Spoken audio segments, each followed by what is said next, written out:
The Poem of the Man God. The second year of the public life. Chapter 295. Going to Aera. 6th of October, 1945. Arbela also is now far away. In the group there are also Philip of Arbela and the other disciple whose name I hear is Mark. The road is muddy because of the heavy rain. The sky is overcast.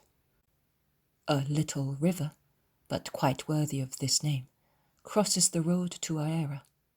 Swollen with the rain which has stormed in this area, it is certainly not sky blue.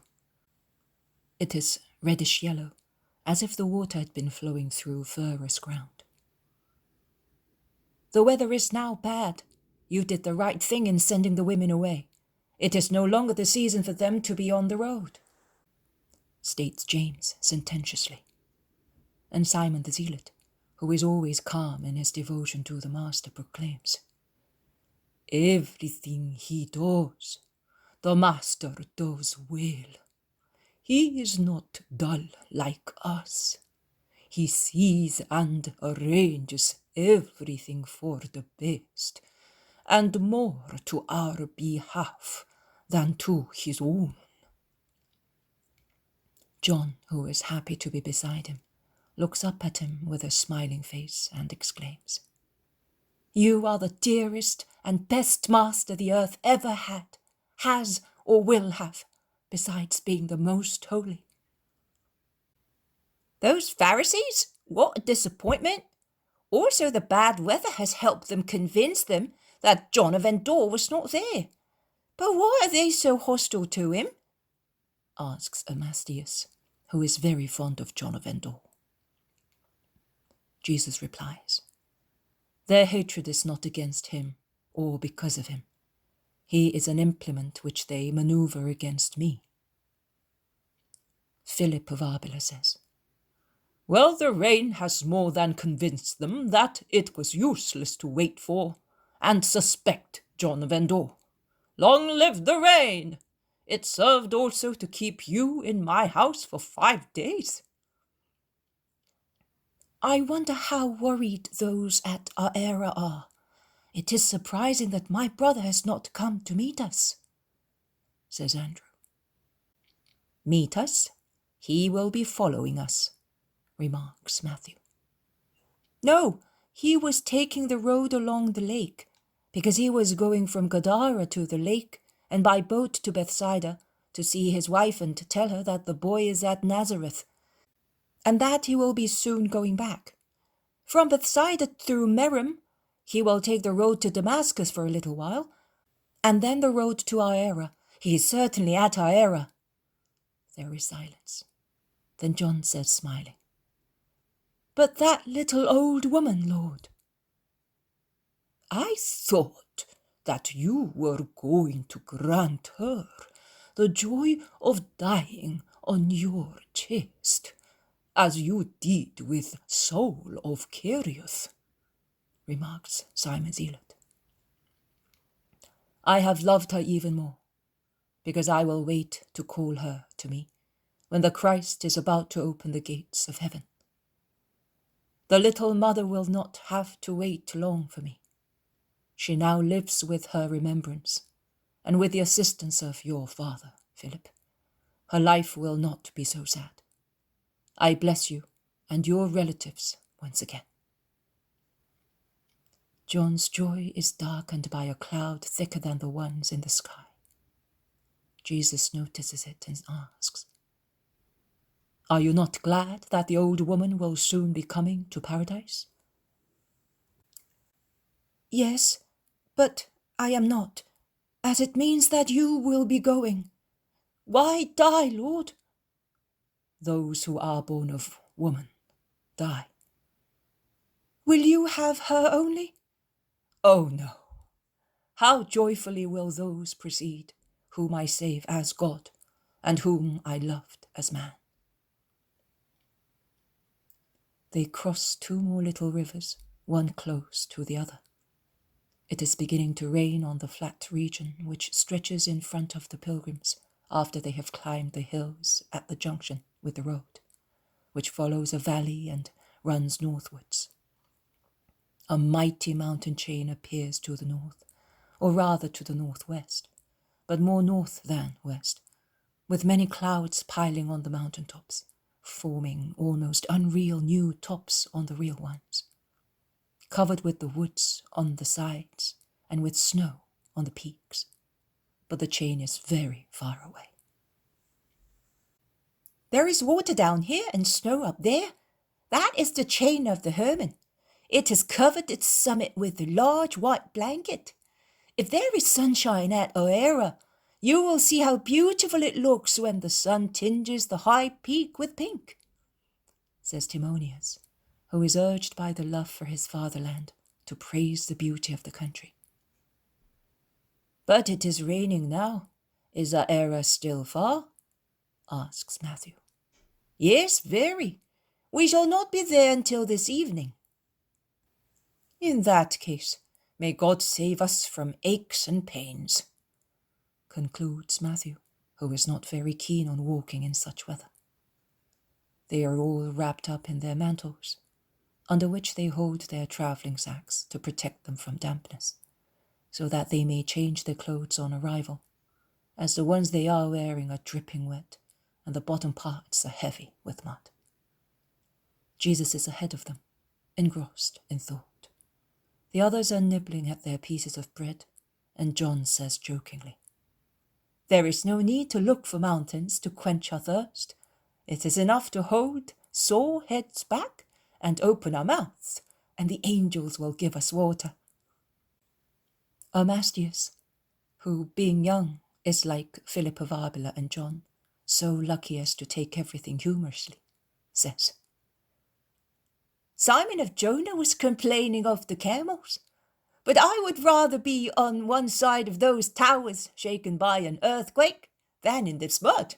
What do you think? And John, I say that I am comfortable everywhere, providing Jesus is there. The 3 young men go on talking incessantly. The 4 older ones quicken their steps and reach Jesus. The remaining couple, that is, Timonius and Mark, follow the rest, speaking. Master, Judas of Simon will be at Aera, says Andrew. Of course, and Thomas, Nathanael, and Philip will be with him. Master, I will regret these peaceful days, says James with a sigh. You must not say that, James. I know, but I cannot help it. And he draws another deep sigh. There will also be Simon Peter with my brothers. Does that not make you happy? It does, very much.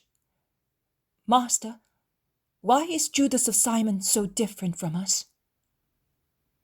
Why do rain and sunshine, warm and cold, light and darkness alternate? Because it is not possible to have the same situation all the time. Life would come to an end on the earth. Quite right, James. Yes, but that has got nothing to do with Judas. Tell me, why are all the stars not like the sun? That is, huge, warm, beautiful, mighty. Because the earth would go on fire with so much heat. Why are the trees not all like those walnut trees? By trees, I mean all vegetables. Because animals would not be able to eat of them. Well, why are they not all like grass? Because we would have no wood to light fires, to build houses, to make tools, carts, boats, and furniture. Why are the birds not all eagles, and the animals are not all elephants or camels? We would be in a mess if we were so. So, do you think that such varieties are a good thing? Undoubtedly. So you think, why, according to you, did God make them? To give us all possible help. So for a good purpose. Are you sure? As I am sure that I am now alive.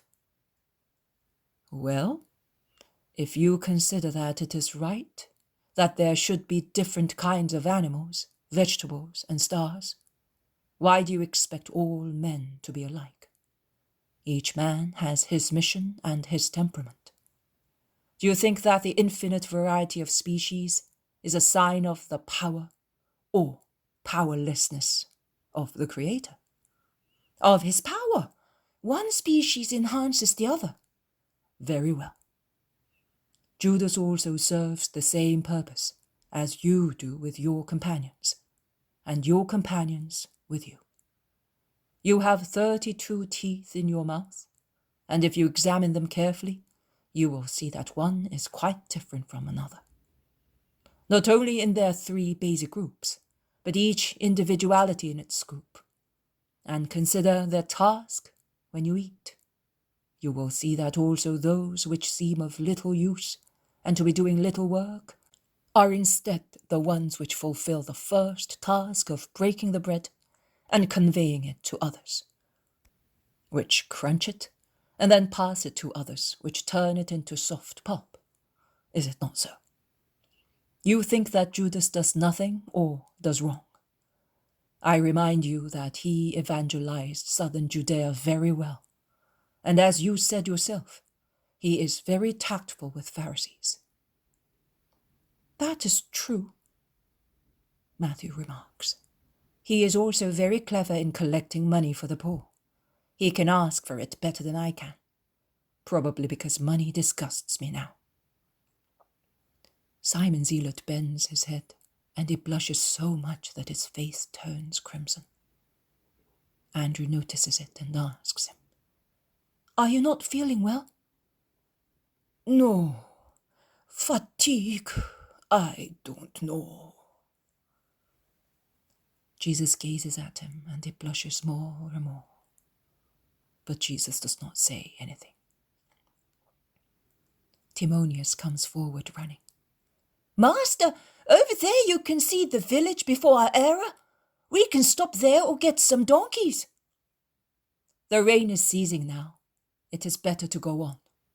"As you wish, master, but if you allow me, I will go ahead." "You may go." Timonius runs away with Mark, and Jesus remarks, smiling, "He wants us to have a triumphal entrance." They are all together in a group once again. Jesus lets them get excited, talking about the difference of regions, and he then withdraws to the rear of the group, taking the zealot with him. As soon as they are alone, he asks, "Why did you blush, Simon?" The apostle turns crimson again, but does not reply. Jesus repeats his question. Simon blushes more and more, but remains silent. Jesus asks him once again, "My Lord, you already know. Why do you want me to tell you?"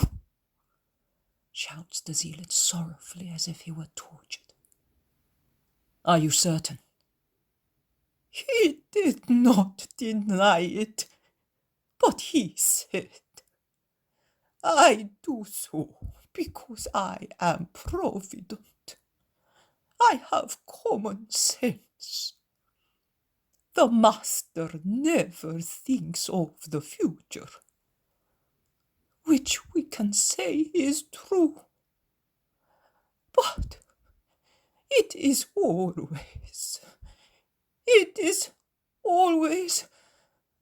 Master, tell me the right word." It is always a proof that Judas is only a man. He cannot elevate himself to be a spirit. But you are all more or less alike. You are afraid of silly things. You worry about useless providence. You cannot believe that providence is powerful and always present. Well, let us keep that to ourselves, all right? Yes, master. There is silence. Then Jesus says, "We shall soon be going back to the lake. A little concentration after so much traveling will be lovely. You and I will be going to Nazareth for some time, towards the feast of the dedication. You are alone. The others will be with their families. You will stay with me."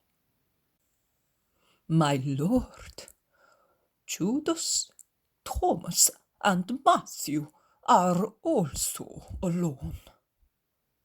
Do not worry about that. Everyone will celebrate the festivity in his own family. Matthew has a sister. You are alone. Unless you want to go to Lazarus. No, Lord, exclaims Simon. no, I love Lazarus, but to be with you is to be in paradise. Thank you, Lord. And he kisses Jesus' hand. They have just left the little village behind when, in another heavy shower, Timonius and Mark appear on the flooded road, shouting, Stop! Simon of Peter is coming with some donkeys. I met him on the way. He has been coming for 3 days to this place with the donkeys, always in the rain. They stop under a thicket of oak trees, which shelter them somewhat from the downpour. And then Peter appears, riding a donkey and leading a line of donkeys. He looks like a friar under the blanket which covers his head and shoulders. May God bless you, master. I said that he would be drenched like one who has fallen into the lake. Come on, quick, all of you, mount the donkeys, because Aera has been on fire for 3 days as the people have kept the fireplaces lit to dry you. Quick, look what a state he is in. But you, could you not keep him back? Oh, if I am not there. But I say, just look at that. His hair is hanging as if he were drowned. You must be frozen in all this rain. How thoughtless. And what about you all, you reckless ones? And you, first of all, my stupid brother, and all the rest of you. How pretty you all look. You were like sags soaked in a pond. Come on, quick. I will never trust him to you again. I'm almost dying with horror. And with talking, Simon, says Jesus calmly, when his donkey trots along beside Peter's at the head of the caravan of donkeys. Jesus repeats, and with talking uselessly.